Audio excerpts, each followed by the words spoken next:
200 रुपया घरमा देतील पण 100 रुपयाची सण आलाय सण मोकळा होते काय सण मोकळा होते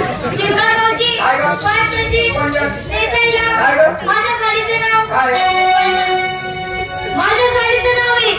इथं कसा कपडे चालता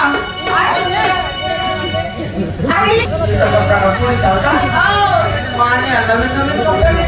इथं कसा माझ्या साडीचं नाव आहे काय नाव इथं कसा कपडे चालता तसं माझ्या साडीचं नाव आहे काय कपाशीमध्ये करता कपाशीमध्ये अशी ते साडी असते का गं? झाली तयारी चालली बाजारी तू पण काहीतरी करायची सगळ्या मुलींनी मला टाकला मला शिल्लक राहिला नाही ना घे ना काहीतरी नाही ना घे घे तू कधी आता मग पडत तू काय काय गं? सापडला